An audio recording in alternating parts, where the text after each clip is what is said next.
De volta, agora com o nosso cenário político nesta segunda-feira. Se você ligou agora, estamos conversando com a deputada estadual Isolda Dantas, do Partido dos Trabalhadores, viu, Funuf? Inclusive, neste bloco, a gente já pode puxar o gancho aí com a movimentação que aconteceu do Fora Bolsonaro no último sábado em todo o Brasil. Em Mossoró também aconteceu.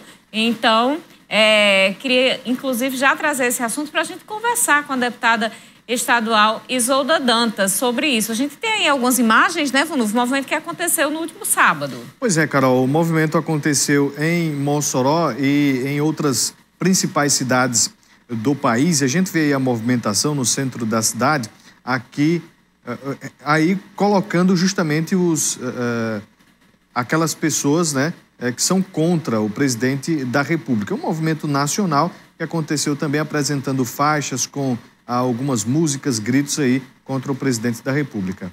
Pois é, o movimento aconteceu no último sábado em todo o país, como eu já falei. Agora, na última sexta-feira, nós conversamos com um dos coordenadores do movimento aqui em Mossoró, o Rômulo Arnaud, e ele realmente fez a convocação na Rádio 95 sobre este movimento, sobre este ato, convocando todas as pessoas que compartilham a ideia do fora Bolsonaro, contra o presidente Jair Bolsonaro. Esta foi a ideia da organização. Quando em alguns movimentos se chegou a alguns grupos, chegaram alguns grupos ligados ao centro e ligados a outros candidatos que não são da esquerda, aconteceu ali algumas manifestações entre os manifestantes, alguns manifestantes da esquerda vaiando estes outros, inclusive o pré-candidato Ciro Gomes ali passou por situação parecida em São Paulo, foi vaiado realmente, aconteceu esse fato que chamou a atenção. E sobre isso eu queria conversar com a deputada Isolda Dantas, que este movimento foi apresentado como um movimento para todos que compartilham a ideia do Fora Bolsonaro. Mas parece que a esquerda não estava, parte da esquerda não estava preparada para reunir ali ideias antagônicas, mas que compartilham deste objetivo comum, deputada? Olha, Carol, isso precisa ter muita capacidade de fazer uma reflexão, inclusive, mais ampla sobre isso, né? Eu acho que tem várias questões que precisam ser consideradas. Quero pegar, eu acho, inclusive, que esse movimento ele tem sido mais amplo do que a própria esquerda. Agora, há de considerar também, e nós não podemos perder o fio da análise, de que, inclusive, algumas pessoas que agora estão querendo se postar como anti-Bolsonaro foram pessoas que, inclusive, contribuíram para o golpe da presidenta Dilma, porque é como também para a eleição de Bolsonaro.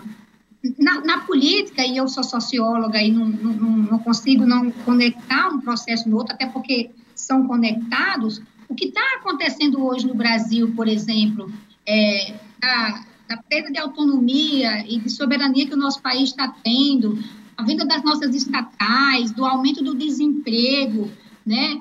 Tudo isso tem a ver com o que aconteceu lá atrás. E se nós formos fazer uma análise mais profunda, nós nos remeteremos a 2013, né?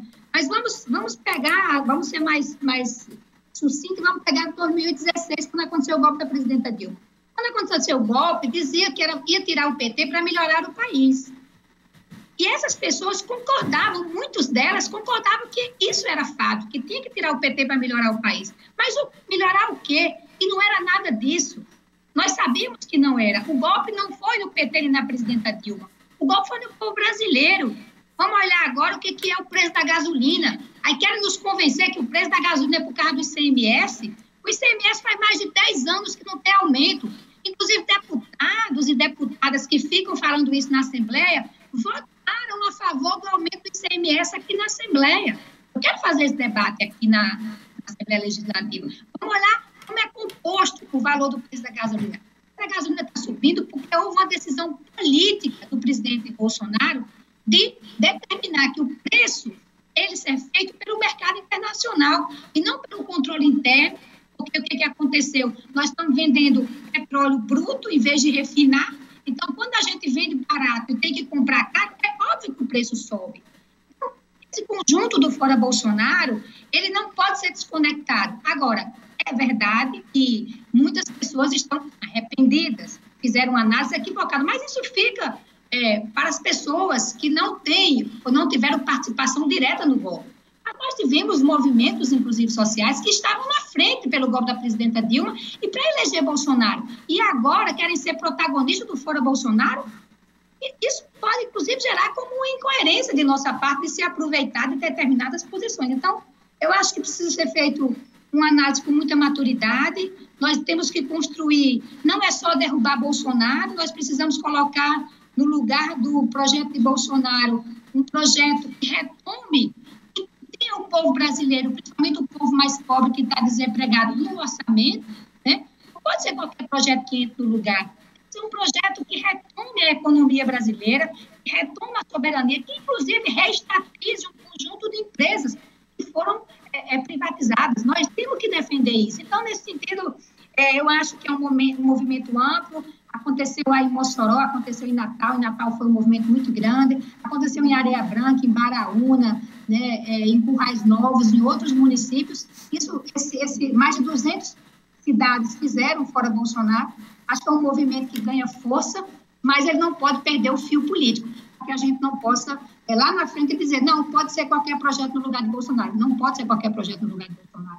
Esse é um projeto que retome o Brasil para o seu povo. Deputada, existiu, né, dentro destes movimentos, inclusive um que foi puxado pelo MBL, a máxima nem Bolsonaro nem Lula.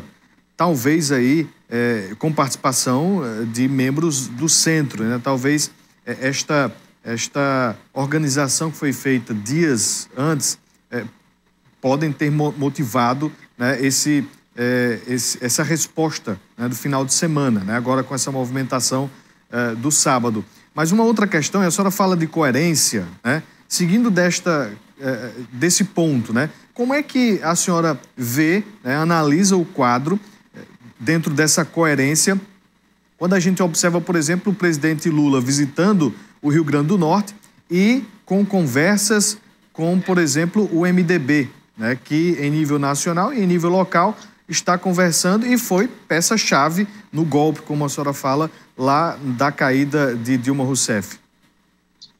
Eu concordo com você, Vanuto. Inclusive, por isso que eu, como presidente do PT de Mossoró e como líder da bancada do PT na Assembleia, nós fazemos esse debate interno ao PT. Como vocês sabem, eu sou uma pessoa extremamente partidária, né? E o PT sempre foi um partido que fez seu debate e as suas instâncias tomam decisão acerca disso. O presidente Lula, inclusive, como todo mundo sabe, ele é muito maior do que o PT, né? Ele inclusive, se sobressai e faz coisa muito a partir da figura do Lula. E nós estamos, inclusive, aqui no Rio Grande do Norte, fazendo esse debate na executiva do partido, fazendo esse debate no diretório do PT, para, a partir daí, emitir uma resolução acerca desse processo da relação aqui com o PMDB. Então, inclusive, a imprensa tem me procurado muito para emitir a opinião e eu disse, olha, eu sou uma pessoa partidária, vou esperar a decisão do meu partido para emitir essa opinião, porque esse debate eu faço dentro do PT e me submeto à decisão partidária. Porque se assim não for, não tem sentido do partido, não tem sentido dizer que nós defendemos, como estamos defendendo agora, a manutenção das não coligações para fortalecimento do partido. Então, esse é um debate interno, com tensões dentro do PT, né? Não é tranquilo esse debate dentro do PT, todo mundo sabe disso, e que nós faremos esse debate interno, inclusive apontando esse conjunto de contradições que possa vir a ter nesses diálogos que acontecem aqui com as forças que fizeram parte do golpe da presidenta Dilma. Qual é a opinião da senhora sobre a confirmação das federações partidárias? A senhora acha que cabe ao Partido dos Trabalhadores integrar, formar alguma federação? Não, Carol. O PT ele é um dos poucos partidos do país que funciona independente do processo eleitoral. Você tem a ideia, o PT é o único partido que os seus filiados participam de forma direta sobre a escolha das suas direções. Então, por exemplo, o presidente nacional, o presidente estadual, o presidente municipal do PT são eleitos pelos seus filiados. Nós não trabalhamos, não existe essa possibilidade de alguém chegar e dizer, olha, eu vou destituir Isolda do PT de Mossoró como presidente através de um ofício. Não existe isso no PT.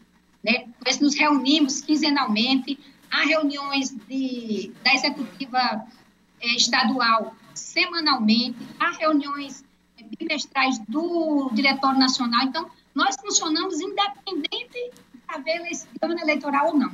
É um partido que a gente contribui de forma financeira. Eu, por exemplo, eu todo mês contribuo de forma rigorosa do meu salário como deputada para o Partido dos Trabalhadores. As pessoas que são filiadas também fazem isso, porque há uma contribuição financeira e uma contribuição política de todo o corpo dos filiados, né? Por isso que a gente tem sede, por isso que a gente tem programa, tem sites na internet, a gente tem funcionários, porque há uma contribuição dos seus filiados. Então, o PT é um partido que está praticamente em todos os municípios do Brasil. Então, essas federações, elas são, na verdade, um mecanismo para contribuir com os partidos menores que precisam se juntar, mas nós do PT... eu não creio que faremos parte da federação pela grandeza, pela estrutura organizacional que o PT tem em nível nacional. E dentro desta estrutura do PT, a gente já conversou com a governadora Fátima Bezerra sobre o assunto eleições. Ela disse que só fala sobre a temática no próximo ano, mas de fato existem discussões, existem conversas ainda neste ano, porque os outros partidos estão falando, por mais que seja ali de forma interna, mas estão debatendo. E o PT, como é que ele tem falado, né, nos corredores aí sobre as eleições do próximo ano? Tá certo que não é nada definido, não é nada definitivo, na verdade, mas como é que tem sido essas conversas preparatórias? Olha, Vanúvio, o PT, inclusive o governo do PT, o governo da professora Fátima na Assembleia Legislativa tem uma base muito ampla e muito diversa, né? Até porque precisa para governar. Então, o PT tem sim conversado com vários partidos, tem conversado com o PSB, tem conversado com Cidadania, tem conversado com o PCdoB, tem conversado com o PL, né? Com o PR, que agora é PR, né? PL. Então, assim, tem tido, sim, diálogos com o conjunto do partido, até porque esses partidos a gente acaba se encontrando muito nas ações, né, na defesa do governo, na Assembleia. Mas, como eu já disse, a governadora Fátima não tem participado dessas conversas, né? Ela tem dito que o foco dela é a gestão, só vai fazer isso no próximo ano. Isso tem sido ficado a cargo, né, dos dirigentes partidários, para que possa fazer essa aproximação, até porque é óbvio, nós não vamos esperar que chegue 2022 para começar, como a gente diz, as paqueras, né, com os partidos que podem estar junto conosco na reeleição da professora Fátima. Mas nada definido, como vocês sabem, o PT tem instância para essas decisões, é assim que a gente funciona. A paquera existe de monte, viu? Pode acreditar aí que tem sim, conversas com muitos partidos. Daqui a pouquinho a gente conversa mais, vamos para um rápido intervalo. Já já a gente volta.